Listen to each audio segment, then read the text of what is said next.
Praise the Lord. I greet you very good morning in the precious name of our Lord and Savior Jesus Christ. మన ప్రభువును రక్షకుడైన యేసుక్రీస్తు నామములో మీ అందరికీ శుభాలు తెలియజేస్తున్నాను. ఎలా ఉన్నారు? మీరు అంతా బాగున్నారు? మీ పట్ల దేవుడు తన కార్యం నెరవేర్చాలని, దేవుని ఉద్దేశం మీ పట్ల నెరవేర్చుకోవాలని, మీరు దేనికోసం మీద దేవుని వెతుకుతున్నారో అది మీరు పొందుకోవాలని మీకోసం ఎల్లప్పుడూ ప్రార్థన చేస్తున్నాను. ప్రతి ఉదయాన్నే మనం దేవుని వాగ్దానాలు ధ్యానం చేస్తున్నాం కదా. బైబిల్లో రాయబడింది, దేవుడు తన వాగ్దానం మనకు ఎందుకు అనుగ్రహించారు అంటే మనం భ్రష్టత్వం తప్పించబడడానికి, అలాగే మన జీవితంలో ఆ వాగ్దానం నెరవేర్చడానికి దేవుడు మనకు ఉంచారు. పేతురు గారు దేవుని వాగ్దానం కోసం మాట్లాడుతూ అమూల్యములు అత్యధికమైన వాగ్దానాలు దేవుడు మనకు అనుగ్రహించారు అని, హల్లెలూయా, ప్రీషియస్ ప్రామిసెస్ దేవుడు మనకు అనుగ్రహించారు. విశ్వాసంతో దేవుని వాగ్దానాన్ని ఆయన సన్నిధిలో ప్రార్థన చేసినప్పుడు, కనిపెట్టినప్పుడు దేవుడు ప్రతిఫలం ఇస్తాడు. దేవుడు మనకు అన్నింటిని తుడిచిపోవడం, మన కష్టాలను బయటకు తీసుకొచ్చిపోవడం, దేవుని వాగ్దానాలే ఒక క్రైస్తవునికి, విశ్వాసకి బలమైన దేవుని వాక్యం సెలవిస్తుంది. హల్లెలూయా. ఈరోజు కూడా దేవుని వాగ్దానాన్ని ధ్యానం చేద్దాం. చూడండి, బైబిల్ చూడండి, ఓపెన్ చేయండి. మత్తయి సువార్త 2వ అధ్యాయం 5వ వచనంలో రాయబడింది, అందుకు వారు యూదయ బెత్లెహేములోనే యాలయనగా, యూదయ దేశపు బెత్లెహేమా, నీవు యూదా ప్రధానులలో ఎంత మాత్రము అల్పమైన దానివి కావు, ఇశ్రాయేలును నా ప్రజలను పరిపాలించు అధిపతి నీలో నుండి వచ్చును అని ప్రవక్త ద్వారా రాయబడి ఉన్నది. హల్లెలూయా. ఇక్కడ జరిగిన విషయం మనందరికీ తెలిసిందే. క్రీస్తు ప్రభువు జన్మించినప్పుడు ఒక నక్షత్రం పుట్టింది అని, ఆ నక్షత్రాన్ని చూసి జ్ఞానులు క్రీస్తు ప్రభువుని వెతుక్కుంటూ వచ్చారు. అయితే యెరూషలేము దాకా వచ్చిన జ్ఞానులు అక్కడి నుంచి దేవుడు పుడితే, లేదా లోకరక్షకుడు పుడితే, రాజులకు రాజు పుడితే ఆయన రాజుకోటలోనే పుట్టుంటాడు అని అనుకుని వారికి నక్షత్రాన్ని వెంబడించడం మానేసి వారు రాజుకోటలో హేరోదు దగ్గరికి వెళ్ళారు. అప్పుడు హేరోదు యూదులకు రాజుగా ఉన్నాడు. హేరోదు దగ్గరికి వచ్చి జ్ఞానులు అడిగిన ప్రశ్న, యూదులకు రాజుగా పుట్టినవాడు ఎక్కడ అని. ఆ సమయంలో హేరోదుకి చాలా కోపం వచ్చింది. శాస్త్రుల్ని, పరిసయ్యుల్ని, ప్రధాన యాజకులను అందరినీ పిలిపించాడు. యూదుల రాజు ఎక్కడ పుడతాడు, క్రీస్తు ఎక్కడ పుడతాడు అని వెతకమన్నప్పుడు వారు మీకా గ్రంథంలో రాయబడిన ప్రవచనం, మనం ఏదైతే చదివామో అది ప్రవచనం అనమాట. మీకా గ్రంథం 5వ అధ్యాయం 2వ వచనంలో చెప్పబడింది. మత్తయి సువార్త 2వ అధ్యాయం 5వ వచనంలో నెరవేర్చబడింది. క్రీస్తు ప్రభు వారు యూదయ దేశంలో ఉన్న బెత్లెహేములోనే పుడతారు అన్న విషయాన్ని అక్కడ రాయబడ్డ మనం చూస్తాం. క్రీస్తు ప్రభు వారు ఎందుకు బెత్లెహేములోనే పుట్టాలి? చాలా మందికి ఉన్న ప్రశ్న, ఎందుకు క్రీస్తు ప్రభు వారు భారతదేశం ఎందుకు పుట్టుండకూడదని భారతీయులందరూ అనుకుంటాం, అవునా కదా. అలాగే అమెరికన్స్ కూడా అనుకుంటారు, అలాగే ఇంగ్లాండ్లో ఉండే వాళ్ళు కూడా అనుకుంటారు, ఎందుకు క్రీస్తు ప్రభు వారు మా దేశంలో పుట్టలేదని. అది ఎందుకు క్రీస్తు ప్రభు వారు బెత్లెహేములో, అది యూదయ దేశంలో ఉన్న బెత్లెహేములో ఎందుకు పుట్టారు అంటే, బెత్లెహేము భూమికి మధ్య భాగం అని. మన దేశంలో బుద్ధుడు అనే వ్యక్తిని మనం చూస్తాం. బుద్ధుడు దేవుడు కాదు, కానీ ఆ బుద్ధుడిని కొంతమంది దేవుడి కింద కొలిచారు. బుద్ధుడు ఎప్పుడు కూడా నేను దేవుడిని అని చెప్పలేదు. ఆయన ఐ వాజ్ ఎన్లైటెడ్, నాకు బుద్ధి వచ్చింది అని చెప్పాడు, కానీ నేను దేవుడు అని ఎప్పుడు కూడా ఆయన చెప్పలేదు. ఆయన చెప్పిన మాట ఏంటంటే, లోకరక్షకుడు పుడితే, దేవుడు మనుష్య రూపంలో వస్తే ఆయన భూమి మధ్య భాగంలో పుడతాడని, అందరికీ అందుబాటులో ఉండేలాగా భూమి మధ్య భాగంలో పుడతాడని. ఆయన మాత్రమే కాదు, చాలామంది చరిత్రకారులు చెప్పిన మాట, రక్షకుడు పుడితే భూమికి మధ్య భాగంలోనే పుడతాడు. ఇప్పుడు క్రీస్తు ప్రభు వారు యూదయ దేశంలో బెత్లెహేములోనే పుట్టానికి కారణం ఏంటి? ఎందుకంటే ఆయన దేవుడు కాబట్టి. హల్లెలూయా. ఆయన బెత్లెహేములో పుట్టాడని ఇప్పుడు బెత్లెహేము కోసం రాయబడుతూ ఇలా చెప్పబడింది, బెత్లెహేమా, నువ్వు ఎంత మాత్రము అల్పమైన దానివి కాదు. హల్లెలూయా. ఎందుకు బెత్లెహేము అల్పమైనది కాదు? ఎందుకంటే క్రీస్తు ప్రభు అక్కడ పుట్టాడు కాబట్టి. హల్లెలూయా. మీరు అల్పమైన వారు కాదు, ఎందుకంటే క్రీస్తు ప్రభు మీ హృదయంలో ఉన్నారు కాబట్టి. మీరు క్రీస్తు ప్రభుని అంగీకరించిన వారైతే, రక్షణ పొందిన వారైతే, దేవుని మీద విశ్వాసం ఉంచిన వారైతే, దేవుని వాక్యాన్ని మీ హృదయంలో చోటు ఉంటే మీరు అల్పమైన వారు కాదు. You are valuable in the sight of God. మీరు విలువైన వారు దేవుని వాక్యం సెలవిస్తుంది. ఇశ్రాయేలు నీ భాగ్యం ఎంత గొప్పది, యెహోవాని రక్షించిన పోలిన వారు ఎవరని. రక్షించబడిన వారి జీవితాలు చాలా విలువైనవి. క్రీస్తు ప్రభు వారి దృష్టిలో మీరంతా కూడా ఆయన కుమార్తెలు, ఆయన కుమారులైనారని దేవుని వాక్యం సెలవిస్తుంది. హల్లెలూయా. ఈ లోకంలో ఒకవేళ మనుషులు డబ్బు బట్టి కానీ, రంగు బట్టి కానీ, కులం బట్టి కానీ, చదువు బట్టి కానీ, స్థాయి బట్టి కానీ భేదాలు పెట్టి చూడొచ్చేమో, కానీ దేవుడు అలాంటి వాడు కాదు. దేవుడు ఎప్పుడూ కూడా భేదాలు సృష్టించలేదని, మనుషులే ఆ భేదాలు పెట్టుకున్నారు. దేవుడికి ఎటువంటి భేదాలు లేదు. దేవుడు మనుషుల్ని తన చేతులతో చేశారు. సర్వాన్ని దేవుడు తన నోటి మాట ద్వారా కలిగచేసి మనుషుల దగ్గరకు వచ్చేసరికి తన చేతుల ద్వారా, తన పోలికల్లో, తన స్వరూపంలో దేవుడు మనల్ని చేశాడు. తన జీవవాయువుని మనకు కూతాడని దేవుడు వాక్యం సెలవిస్తుంది.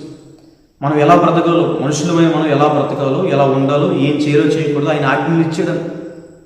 పాడైపోయిన మనల్ని, పడిపోయిన మన జీవితాన్ని నిలబెట్టడానికి, పాడైపోయిన జీవితాన్ని కట్టడానికి ఆయన ఈ లోకానికి దిగొచ్చారు. మనల్ని పరిశుద్ధపరచడానికి, మనకు రక్షణ ఇవ్వడానికి, నిత్య జీవాన్ని అనుగ్రహించడానికి, కోల్పోయిన మహిమ తిరిగి ఇవ్వడానికి ఆయన ఈ లోకానికి వచ్చి రక్తాన్ని చెందించి ప్రాణం పెట్టారని. మనం సృష్టించిన దేవుడు, మన కోసం ప్రాణం పెట్టిన దేవుడు అయిన క్రీస్తు ప్రభువారి దగ్గరికి వచ్చినప్పుడు మన విలువ ఏంటో మనకు తెలుస్తుంది అని. హల్లెలూయా. ఒకసారి ఒక ప్రాంతంలో ఒక ఫిషర్ మ్యాన్, ఒక చేపలు పట్టే జాలరి ఒక రివర్ దగ్గరికి వెళ్ళి, ఒక నది దగ్గరికి వెళ్ళి చేపలు పట్టుకుంటూ ఉండేవాడంట. అయితే చాలా కాలం చేపలు పడుతున్నాడు. ఒక రాయిని చూశాడు. అక్కడ ఒక బ్లాక్ కలర్గా ఒక రాయి ఉంది. కొన్ని రోజులు చూస్తున్నాడు కానీ, అయితే ఒక రోజు వాళ్ళ ఇంటి దగ్గర తన డోర్ ఏదైతే ఉందో బాగా గాలి రావడంతో డోర్ ఊగుతుంది. ఈసారి చేపలు పట్టుకోవడానికి వచ్చినప్పుడు ఆ డోర్ ఊగడం గుర్తొచ్చి ఆ బ్లాక్ కలర్ స్టోన్ అయితే బాగుందనుకుని ఆ డోర్ దగ్గర డోర్ స్టాపర్ కింద ఆ బ్లాక్ కలర్ స్టోన్ని పెట్టుకున్నాడు. చాలా సంవత్సరాలు ఆ రాయి స్టోన్ని డోర్ స్టాపర్ కిందని వాడాడు చాలా సంవత్సరాలు. ఒకనొక రోజు కొన్ని సంవత్సరాల తర్వాత తన బంధువు, ఒక చుట్టం, ఒక రిలేటివ్ అతని ఇంటికి వచ్చాడు. ఇంటికి వచ్చినప్పుడు అతనితో మాట్లాడుతున్నప్పుడు ఆ బ్లాక్ కలర్ స్టోన్ చూశాడు.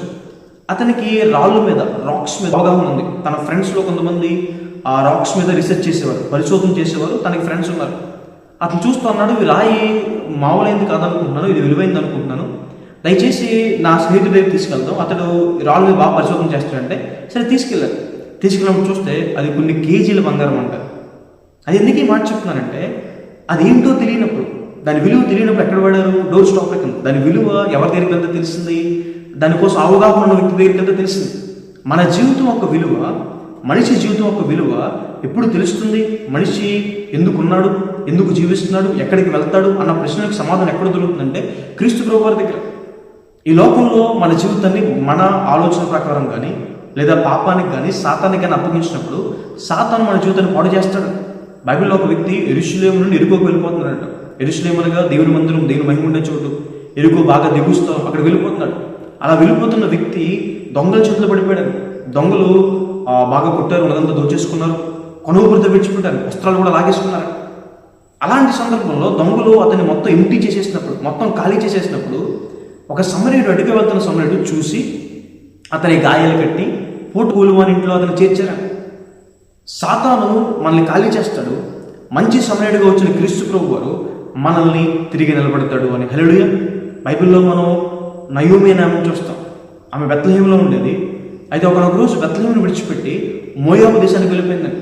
మోయాబు అన్య దేశం, ప్యాగన్ కంట్రీ.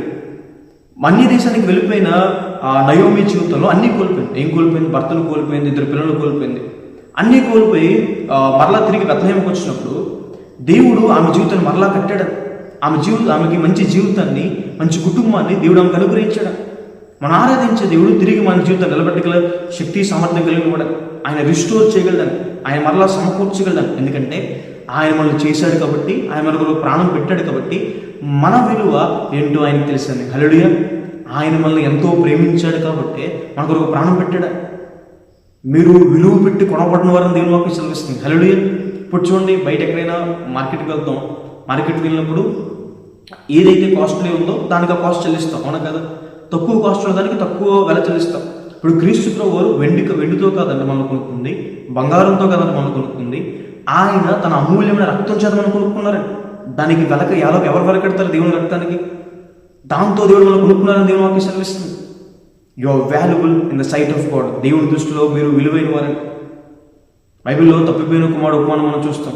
తండ్రి ఇంటి నుంచి ఆస్తి అంతా తీసుకెళ్ళిపోయి దుర్వ్యాపారాలు చేసి మొత్తం పోగొట్టేసుకుంటాడు. తండ్రి ఇంటి దగ్గర ఆహారం ఉంది, తండ్రి ఇంటి దగ్గర ఇతనికి పని వాళ్ళు ఉన్నారు. ఇప్పుడు దుర్వ్యాపారం చేసి మొత్తం పోగొట్టేసుకున్నప్పుడు తినడానికి ఆహారం లేని టైంలో పందులు కాపుదలుగా చేరాడు. అక్కడ పందులు పుట్టి తిందాం అనుకున్నాడు, కానీ పందులు కూడా ఆ పుట్టును తినవలేదండి. ఆ సమయంలో బుద్ధి వచ్చినప్పుడు తండ్రి ఇంటికి వెళ్ళిపోదాం అనుకున్నాడు. తండ్రి నన్ను కుమారుడిగా అంగీకరించకపోతే దాసుడుగా తండ్రి ఇంటి దగ్గరికి ఉండిపోదాం అనుకున్నాడు.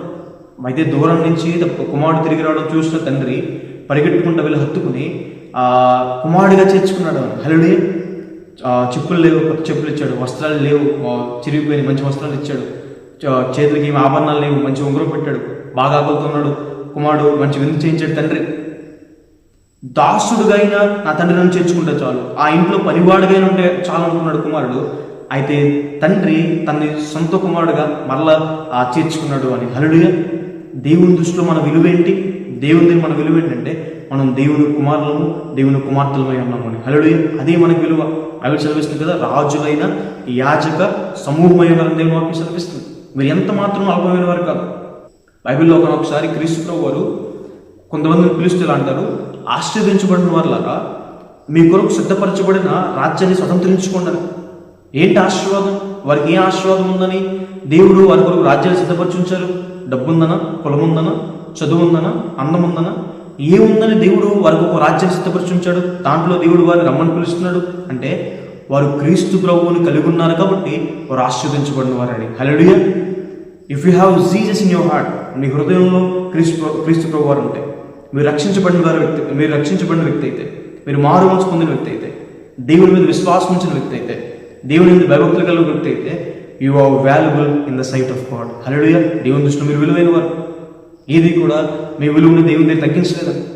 మీరు ఎంత మాత్రము అల్పమైన వారు కారు అని దేవుని వాక్యం సెలవిస్తుంది. మన తలంపుల కన్నా దేవుని తలంపులు, మన చిత్తం కన్నా దేవుని చిత్తం ఎంతో ఉన్నతమైందండి.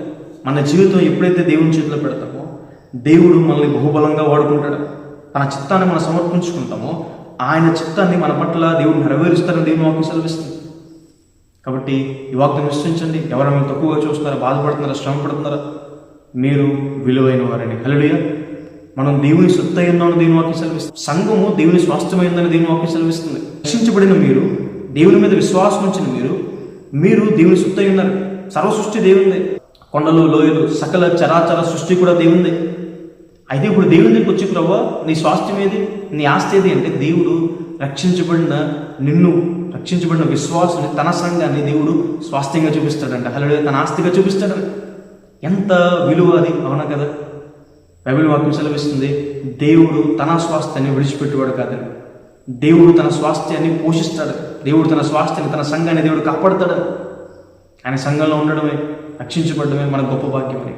ఎంత మాత్రం మీరు అల్పమైన వారు కాదు, ఎందుకంటే క్రీస్తు ప్రభువుని మీరు అంగీకరించారు, మీరు హృదయంలో ఉంచుకున్నారు కాబట్టి. హల్లెలూయా. ఈ వాగ్దానం విశ్వసించండి, ప్రార్థన చేసుకుని ఉంచండి. సర్వశక్తి మంత్ర జీవము గల దేవేశ మీకు వేలాది వందనాలు వేసే. ఈరోజు వాగ్దానం ద్వారా మాతో మాట్లాడినందుకు దేవా మీకు వేలాది వందనాలు వేసే. మీలాంటి వారు ఎవరు తండ్రి, మీలా ప్రేమించేవారు, మీలా కరుణించేవారు ఎవరు తండ్రి ప్రభు, ఎంతో సహాయం చేశారయ్యా, మీకు వందనాలు వేసే ప్రభా వేసా. మేము మీ దృష్టిలో విలువైన వారిని సెలవిచ్చిన దేవా మీకు వేలాది వందనాలు వేసే. ఎంత గొప్ప భాగ్యాన్ని మాకు అనుగ్రహిస్తున్నందుకు దేవా మీకు వందనాలు. ఇదివరకు ప్రభా మా త్రోవలు నశించిపోయిన మమ్మల్ని ప్రభా మీ ప్రేమ ద్వారా తండ్రి, మీ వాక్యం ద్వారా తండ్రి మమ్మల్ని రక్షించినందుకు దేవా మీకు వేలాది వందనాలు వేసే. మా కొరకు ఈ లోకానికి వచ్చి ప్రభా ప్రాణం పెట్టిన గొప్ప దేవుడు వేసే మీకు వేలాది వందనాలు వేసే. ప్రభా నశించిపోయిన మమ్మల్ని ప్రభా తిరిగి జీవింపు చేసిన దేవుడు వేయా మీకు వేలాది వందనాలు వేసే. మమ్మల్ని పోషిస్తున్నందుకు మీకు వందనాలు, మమ్మల్ని సంరక్షిస్తున్నందుకు మీకు వందనాలు వేసే. ఎన్నో తెగుల నుంచి, ఎన్నో కీడుల నుంచి మీరే కాపాడుతున్నందుకు దేవా మీకు వందనాలు వేసే. ఈరోజు ప్రియులు ఎంతమంది అయితే ఈ వాగ్దానం వీక్షిస్తున్నారు ప్రభు, వారిని దీవించండి, ఆశ్రయించండి అయ్యా. అప్పుల బాధలో ఉన్న వారు లేవనెత్తండి అయ్యా. ఉద్యోగం కోసం వెళ్తున్నారు, మంచి ఉద్యోగం దయచేయండి అయ్యా ప్రభు. కష్టాలు, శ్రమలను బయటికి తీసుకురండి అయ్యా. వారి ఆలోచన సఫలపరచండి అయ్యా ప్రభు. జీతాలు సరిగ్గా రాని వారికి ప్రభు జీతాలు తీసుకురండి అయ్యా. అనారోగ్యంతో బాధపడుతున్న వారిని ప్రభు ముట్టండి అయ్యా ప్రభు. లేవనెత్తండి, కృంగిపోతున్న వారిని ప్రభు ఆదరించండి అయ్యా ప్రభు. చదువుతున్న వారిని ఉన్నతమైన స్థానంలో నిలబెట్టండి అయ్యా. గొప్ప మహిమ ప్రభు, గొప్ప మేలు వారి పట్ల చేయమని, మీరే నూతన కాల వారి జీవితంలో చేయమని ప్రభు. మీరే మీ సహాయాన్ని, సహకారం వారికి అందించుకునే దేవా యేసు నామమున అడిగి వేడుకుంటున్నాను తండ్రి. ఆమేన్. God bless you. God bless India.